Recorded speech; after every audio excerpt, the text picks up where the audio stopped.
देखते हैं कि 1669 की बात है, 1669 की। अपने किशनगढ़ के पास में एक जगह पड़ती थी रूपनगढ़, किशनगढ़ के अंतर्गत आया करता। यहाँ की कोई राजकुमारी हुआ करती थी चारुमती। ऐसी कहानी है कि राजकुमारी चारुमती एक दिन अपने महलों के अंदर बैठे हुए थे और बाहर कोई एक बूढ़ी महिला थी और वो महिला पोस्टर बेच रही थी, जो फोटो वगैरह लगाते हैं अपने दिवाली पे घरों के अंदर, तो वैसे फोटो बने हुए थे, पोस्टर बने, पेंटिंग्स बनी हुई थी, वो पेंटिंग्स बेच रही थी। राजकुमारी चारुमती ने अंदर बुलाया उनको और अंदर बुला कहा भाई मुझे भी पोस्टर दिए जाएं। किसके? दे दो, राम जी का, कृष्ण जी का, शिव जी का। और किसके दूं? कि और तो पृथ्वीराज चौहान का, प्रताप का, सांगा का, कुंभा का। वो महिला दिल्ली से आई थी। उसने कहा कि राजकुमारी जब तुमने इतने सुंदर सुंदर पेंटिंग्स लिए तो मेरे पास एक और सुंदर सी पेंटिंग है, ये भी तुम लो, दिखाओ। वो किसकी? एक बड़ी सी पेंटिंग दिखाई गई राजकुमारी। राजकुमारी ये किसकी? तो तुम इनको नहीं जानती? राजकुमारी ने कहा नहीं।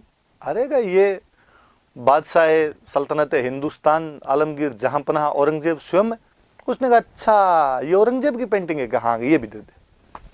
उसने सब पेंटिंग के पैसे दिए, उस बुढ़िया को आगे एक बार बैठ, और अंदर अपनी सहेलियां बैठी थी, उन सहेलियों का एक बार बाहर आओ देखे। थोड़ी सारी सहेलियां बाहर है, आपने अपनी जुत्ती निकाल के, ये जो औरंगजेब वाली पेंटिंग इस पे एक जुत्ती मारी जाए। उस पेंटिंग में जुत्ती मारी तो पेंटिंग बेचारी एकदम यूं टूट गई पूरी की पूरी, एकदम और फट गई पूरी, और टुकड़े टुकड़े उसके किए और टुकड़े टुकड़े करके चिंदी चिंदी कर दी उस पोस्टर की, दे दम उस बूढ़ी महिला को दिया और जाके औरंगजेब को दे देना और कह देना कि चारुमती ने तोड़ी। बूढ़ी महिला गई, उसने जाके औरंगजेब को 2-4 बातें नमक मिर्च लगा के कि देख लो साहब आपके पोस्टर के टोटे टोटे कर दिए, और मैं तो बता भी नहीं सकती लड़कियों के क्या क्या गालियां निकाल रही थी आपको, और ये किए। औरंगजेब ने कहा अच्छा, मतलब रूपनगढ़ वालों की इतनी औकात कि रूपनगढ़ की राजकुमारी और मेरे पोस्टर को फाड़ दे, मुझे चैलेंज करी। और कहते औरंगजेब ने यहाँ पर मैसेज करवाया। औरंगजेब ने रूपनगढ़ वालों को लैंडलाइन पे फोन किया कि साहब मैं तुम्हारी राजकुमारी से शादी करना चाहता हूँ। रूपनगढ़ वालों की क्या औकात कि औरंगजेब को मना करे। रूपनगढ़ वालों ने कहा साहब आओ, उससे 2 दिन पहले मिस कॉल कर देना, थोड़े लड्डू वड्डू बना के तैयार रखेंगे हम तो, और तो क्या ही किया जाए। इधर जब राजकुमारी को पता चला चारुमती को कि मेरे पिता मेरे भाई मेरी शादी औरंगजेब से करने जा रहे, तो उसने मना कर दिया। उसने कहा मेरे से बिना पूछे आप मेरी शादी औरंगजेब से कैसे कर सकते हो? भाई ने कहा तूने कौन सा पूछ के पोस्टर पढ़ा था, तू भी तो गलती करके गई है। उसने कहा कि नहीं मैं शादी नहीं करूंगी, मैं औरंगजेब से शादी नहीं कर सकती, मेरी इच्छा के खिलाफ शादी नहीं कर सकती, और आप भी नहीं कर सकते मेरी। और तो घर वालों ने कहा समझाया उसको कि देख तुम शादी नहीं करोगी तो औरंगजेब अटैक करेगा, औरंगजेब अटैक करके उसकी सेना आएगी, जो लड़ाई होगी मारपीट होगी लोग मरेंगे, वो तो ठीक है, यहाँ से बाकी जो सामान्य जनता है उनकी महिलाओं को भी उठा के ले जाएंगे। इन जनता को बचाने के लिए राजा का प्रथम कर्तव्य अपनी जो पब्लिक है, अपनी जो प्रजा, उसकी रक्षा करना है। इसकी रक्षा करने के लिए जरूरी है कि एक तेरी शादी कर दी जाए। तो ये जहर के घूंट पीने पड़ेंगे इस प्रजा को बचाने के लिए, इसकी रक्षा करने के लिए, वरना बेचारे ये मर जाएंगे सारे के सारे, इनको मार देंगे। इनकी रक्षा करना तो अपना कर्तव्य है। और चारुमती ने कहा नहीं मुझे कुछ ही नहीं पता, तुम नहीं कर सकते मेरी रक्षा तो मैं खुद कर लूँ। पापा और भाई को गुस्सा आएगी, जा कर ले, तो वैसे कर रही है तो। अब चारुमती बेचारी सोचेगी क्या किया जाए, और चारुमती को महाराणा राज सिंह याद आए कि महाराणा राज सिंह जी ने ऐलान करवा रखा है कि जहां कहीं किसी हिंदू राजकुमारी के साथ में और ऐसी जबरदस्ती हो रही है तो मेरे को मैसेज किया जाए। और चारुमती ने लेटर लिख के भेजा, फूल तुम्हें भेजा है खत में, फूल नहीं मेरा दिल है। चारुमती ने कहा कि जिस प्रकार भगवान श्री कृष्ण रुक्मिणी का हरण करके ले गए थे, कुछ उसी प्रकार आप मेरा हरण करके ले जाइए और मुझे अपने चरणों की दासी बनाइए। व्हाट्सएप पर मैसेज किया होगा। राज सिंह के पास ऐसे मैसेज आते ही रहते थे व्हाट्सएप पे। राज सिंह ने कहा पहले अपने डीपी चेक करेंगे, बाद में देखा जाएगा। राजकुमारी चारुमती बेहद सुंदर, राज सिंह जी एकदम शादी के लिए तैयार ही थे।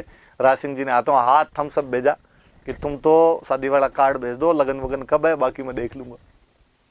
इधर राज सिंह जी ने औरंगजेब को मैसेज किया कि औरंगजेब भैया मैं शादी करूंगा, देख ले तू। अब उससे क्या, उसे थोड़े दिन पहले की एक घटना है, और मेवाड़ में एक जगह और पड़ती है, रूपनगर नाम की एक जगह पड़ती है, वहां की राजकुमारी थी चंचल कुमारी, और चंचल कुमारी से भी औरंगजेब शादी करना चाहता था। कहते राज सिंह जी पहले वहां जाके शादी करके आ गए थे। औरंगजेब ने कहा ये क्या तरीका है, वहां भी तू करके आ गया, यहाँ भी तू करके आ गया, अब एक जगह तूने कर लिया एक जगह मैं करूंगा। यार भाई भाई देख ऐसे मिल बांट के सब। राज सिंह का नहीं तू नहीं समझ रहा, मैंने इस बार डीपी देख ली है, इस बार तुम नहीं, बाकी अगली बार देख लेंगे, जो तुम्हें करना वो कर लेना। अब औरंगजेब ने कहा तो फिर ठीक है, तो इस बार लड़ाई करेंगे, और लड़ाई में जो जीतेगा ना उससे शादी कर लेंगे। राज सिंह ने कहा हो तू जैसे कहे वो कर लेंगे हम तो। शादी का समय नजदीक है।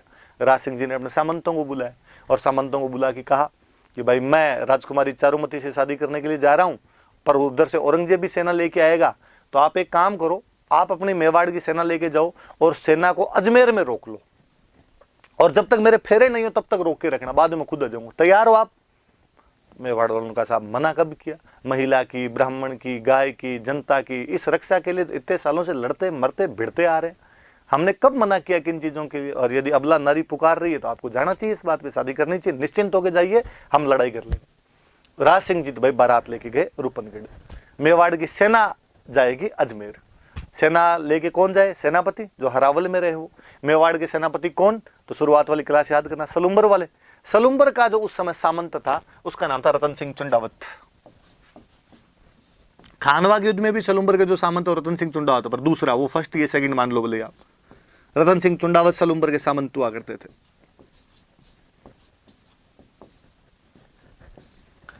और रतन सिंह चुंडावत के पास में मैसेज किया गया कि रतन सिंह जी, कल आपको सलुम्बर की सेना लेके हरावल के अंदर जाना है, अग्रिम बटालियन के अंदर आपको जाना है, फ्रंट बटालियन में जाके लड़ना है और औरंगजेब से अजमेर में युद्ध करना है, औरंगजेब की सेना को अजमेर में रोकना है, जब तक कि राज सिंह जी रूपनगढ़ के अंदर अपने फेरे नहीं ले ले।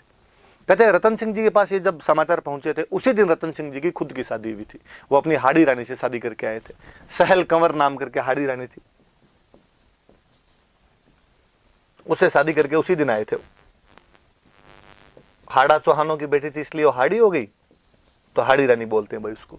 तो सहल कंवर से शादी करके उसी दिन आए हुए थे, और उसी दिन शाम को पैगाम आया कि सुबह आपको लड़ाई करने के लिए जाना है। ऐसा पैगाम या तो मैंने बॉर्डर मूवी में सुनील शेट्टी के पास में देखा था, या इधर सुना है कि साहब रतन सिंह जी के पास में ऐसा पैगाम है, और रतन सिंह जी ने मना कर दिया कि ना, राज सिंह जी का दिमाग खराब है। मतलब लोगों, खुद की तो शादी होती है, लोगों की शादी नहीं होती। मेरी शादी नहीं हुई है क्या? मैं कैसे जा सकता हूँ ऐसे? आज शादी हुई है, मुझे आज बुला रहे हैं और उनका मत नहीं जाऊंगा। पर जो उनकी जो रानी थी, जो सहल कंवर थी, हाड़ी रानी, जब उसने सुना कि भाई मेरे पति ने ऐसे ऐसे युद्ध में जाने के लिए मना कर दिया, तो उसे बड़ी व्यथा हुई। उसे लगा कि नहीं यार, ये तो गलत हो रहा है। और उसने अपने पति को समझाया, रतन सिंह जी को समझाया कि नहीं, ये जो मेवाड़ की हरावल है ये इसलिए आपको मिली है कि चुंडा जी ने राज्य का त्याग कर दिया था, मोकल के पक्ष में अपना संपूर्ण राज्य छोड़ दिया था। इसलिए सलुम्बर वाले चुंडावतों को सेनापति का अधिकार है, सलुम्बर वाले चुंडावतों को हरावल में अमर मिटने का अधिकार है। आप ऐसे त्याग नहीं कर सकते इसका। यदि आप नहीं जाएंगे तो हरावल छीन ली जाएगी। आने वाली पीढ़ियां इस बात पे थू थू करेगी कि हमारा एक दादा परदादा युद्ध में नहीं जा पाया था, इसलिए हमसे हरावल छीन ली। प्लीज आपको युद्ध के लिए जाना चाहिए। रतन सिंह ने मना किया, अरे तू नहीं समझती बातों, मैं जानता हूँ, राज सिंह जी की दिल्ली ब्याह करने होते हैं, हम दिल्ली जाते हैं लड़ने के लिए। उसने फिर समझाया कि नहीं, प्लीज आप जाओ युद्ध करने के लिए। पत्नी ने समझाया तो रतन सिंह जी तैयार हुए। दूसरे दिन अपनी सेना लेकर जा रहे थे घोड़े पर बैठ के, पर आदमी का जीव कोई लगे, वे जाते हुए लम्हो जरा ठहरो टाइप के गाने चले बैकग्राउंड के अंदर। तो कहते हैं जैसे ही युद्ध के लिए घोड़े पर चढ़ के जा रहे थे, अपने महल के पास पहुंचे तो उसने देखा कि महल के झरोखों में हाड़ी रानी सहल कंवर ऊपर खड़ी हुई देख रही थी।